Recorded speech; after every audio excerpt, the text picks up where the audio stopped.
Hello everyone, welcome back to Rupmit creations. আমি রূপালি আজ চলে এসেছি তোমাদের সাথে অনেক দিন পর জমিয়ে গল্প করার জন্য। আশা করি তোমরা সকলেই ভীষণ ভালো আছো, আমিও ভীষণ ভালো আছি। তো চলো ভিডিওটা শুরু করি। কড়াই তেলটা ভালোভাবে গরম হয়ে গেলে দিয়ে দিব একটা শুকনো লঙ্কা এবং দিয়ে দিব কিছুটা কালো জিরা এবং সর্ষে ফোড়ন। তো আমি এখানে যেটা রান্না করছি সেটা হচ্ছে মূলোর শাক। যদিও আমি খেতে সেরকম একটা ভালোবাসি না, বাড়িতে সবাই ভালোবাসে। মা শাকটাকে বেশ সুন্দর করে ঝিরিঝিরি করে কেটে দিয়েছে এবং মা বলে দিয়েছে, তারপর আমি সেভাবেই রান্নাটা করে নিচ্ছি। তো দেখো, শাক করতে তো কোনো ব্যাপারই না, জাস্ট বাছতে আর করতেই ঝামেলা। আমাদের এই বাড়িতে যেমন একদম শাকটাকে কুচি কুচি করে কেটে তারপরেই রান্না করা হয়, যার জন্য শাকটা কিন্তু খেতে বেশ ভালো লাগে।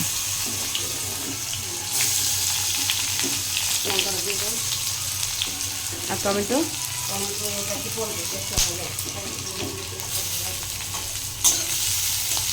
ওদিকে তো আমার শাক রান্না হয়েই গেছে, এবার আমি করে নেব ঘুগনি। মা রাতে ছোলা ভিজিয়ে রেখেছিল, আর আমার না এইভাবে ঘুগনিটা খেতে ভীষণ ভালো লাগে, পেঁয়াজ লঙ্কা দিয়ে, ব্যাস সিম্পল। আমরা এখানে টমেটো দিয়েছিলাম, টমেটো দিলে কিন্তু টেস্টটা আরও বেড়ে যায়, একটু মিষ্টি মিষ্টি লাগে। আর দিয়ে দিব হচ্ছে চিকেন কারি মশলা, এটা কিন্তু দিতেই হবে, এটা ফ্লেভারের জন্য। মশলাটা দিয়ে এবার আমি পেঁয়াজগুলোকে বেশ সুন্দর করে কষিয়ে নেব মশলার সাথে। মশলাটা দিয়ে কষানো হয়ে গেলে এবার যে ছোলাটা সিদ্ধ করে রেখেছিলাম প্রেসারে, সেটা দিয়ে বেশ ভালো করে নাড়াচাড়া করলেই হয়ে যাবে। আর হ্যাঁ, স্বাদ মতো নুনটা কিন্তু অবশ্যই দিতে হবে। আমি কিন্তু যখন পেঁয়াজটা ভেজেছিলাম তখনই কিন্তু লবণটা দিয়ে দিয়েছিলাম। দেখলে তো কত তাড়াতাড়ি হয়ে গেল ছোলার ঘুগনিটা। আমার এভাবে খেতে ভীষণ ভালো লাগে। তোমাদের দাদাভাইকে এবং বাবাকে রুটি দিয়েই দিলাম, তারা ঘুগনিটা রুটি দিয়েই খেলো এবং আমিও খেয়ে দিয়ে চলে এসেছি ঘর গোছানোর জন্য। এখানে প্রচণ্ড নোংরা হয়েছিল। আমি যেহেতু বাপের বাড়িতে গেছিলাম জামাই ষষ্ঠীতে, তো সেখানে অনেক দিনই ছিলাম আর কি। এবার গিয়ে আসতে ইচ্ছা করছিল না, কিন্তু না এসে যাব কোথায়। যাই হোক, প্রায় 8 থেকে 9 দিন আমি ছিলাম ওখানে। আর আমি তো একটা জিনিস কিছুতেই বুঝি না, ঘরে এত নোংরা আসে কোথার থেকে। না রাস্তার সামনে বাড়ি, না কিছু, সব কিছু ভেতরেই, কিন্তু তাও এত নোংরা যে কেন হয়, আমাকে প্রায় 2 দিন পর পরই মুছতে হয়। আর এবার যেহেতু অনেক দিন ছিলাম, তো ভালোই নোংরা পড়েছিল। তোমাদের দাদাভাইয়ের কাজের চাপও এত বেড়েছে, তো সে কাজ করে জিনিস কোথায় রাখবে দেখো, আয়নার সামনে কাগজগুলো রেখে দেয়। আমি কতবার ওকে বলি যে এখানে রাখবে না, তুমি ঠিক জায়গায় রাখবে, কিন্তু ওরও কিছু করার নেই, অফিসের এত কাজ, তো কোনো রকম করেই চলে যায়।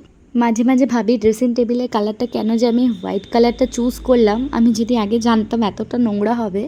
আর সিঁদুরের দাগ লেগে যায় কেন জানি না, ওখানে সিঁদুরের কৌটোটা যেহেতু রাখা থাকে, তো সিঁদুর পরতে গেলে না পড়ে যায়, আর সাদা জিনিসটার মধ্যে দাগ লেগে যায়, যেটা কলিং ছাড়া উঠতে চায় না। তো এটা যখন আমি এই জিনিসটা কিন্তু আমি গুগল দেখে চুজ করেছিলাম, আর গুগলে কিন্তু হোয়াইট কালারটা ছিল না, উডেন কালারটা ছিল, কিন্তু আমার মনে হচ্ছিল কি ব্ল্যাক অ্যান্ড হোয়াইটটা বেশি ভালো লাগবে। তো যার জন্য আমি কালারটা চেঞ্জ করতে বলি এবং তারা সেভাবেই করে দেয়। তোমরা এখানে যে বক্সটা দেখতে পাচ্ছ হালকা স্কাই কালারের, এই বক্সটা কিন্তু আমার ভীষণ ফেভারিট একটা বক্স, যেটা তোমাদের দাদাভাই আমাকে বিয়ের আগে গিফট করেছিল। আর এই বক্সটার মধ্যে আমার নাম লেখা আছে। তো কোনো এক সময় আমি তোমাদেরকে দেখাবো বক্সটা, যেটাতে আমি পার্সোনাল সেরকম কিছু রাখি না, সাজা জিনিস টুকটাক। আর এই যে রাধাকৃষ্ণের ফটো ফ্রেমটা দেখতে পাচ্ছ, এটা আমি বিয়েতে গিফট পেয়েছি, কিন্তু তোমাদের দাদাভাইকে সে কবে থেকে বলছি টানাতে, তার আর সময় হচ্ছে না। আর এখানে টিভির ওপরে যে টেডি বিয়ারটা আছে, এটাও কিন্তু তোমাদের দাদাভাই আমাকে বিয়ের আগেই গিফট করেছিল।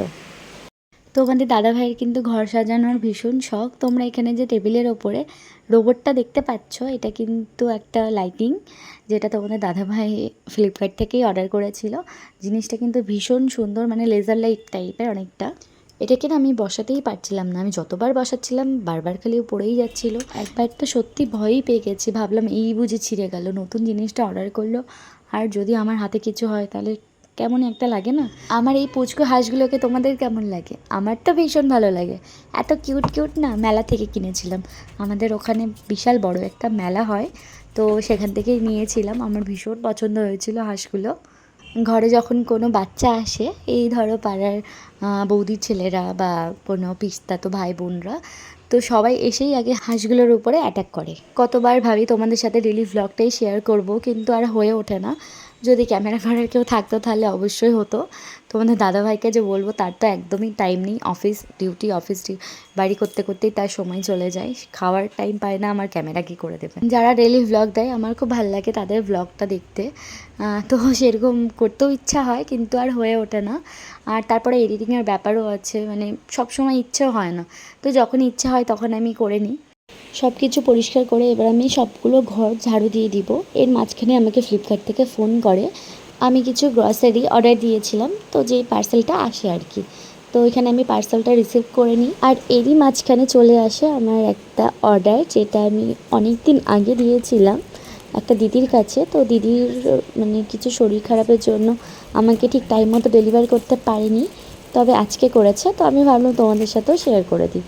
তো দেখো, এটা হচ্ছে আমার ভীষণ পছন্দের একটা জিনিস, এটাকে বলে মিক্সিং প্যালেট, যেটাতে তুমি তোমার মানে ফাউন্ডেশন, ব্লাশ এগুলো ব্লেন্ড করতে পারবে। তো আমি যখন মেকআপ প্রফেশনে এসেছিলাম, তো তখন থেকেই আমার ইচ্ছা ছিল যে আমার নামে একটা লোগো হবে এবং এরকমই একটা মিক্সিং প্যালেট হবে।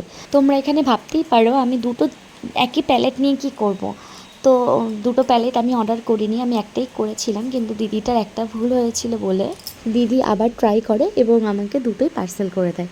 তো থ্যাংক ইউ রিঙ্কিদি, খুব সুন্দর হয়েছে জিনিসটা। আর তোমাদের কেমন লাগলো অবশ্যই জানিও। আজকের ওয়েদারটা দেখো, দারুণ, মানে এত সুন্দর মেঘলা ওয়েদার, আমার তো ভীষণ ভালো লাগে। আর সবথেকে ভালো লাগে ঘুরতে যেতে।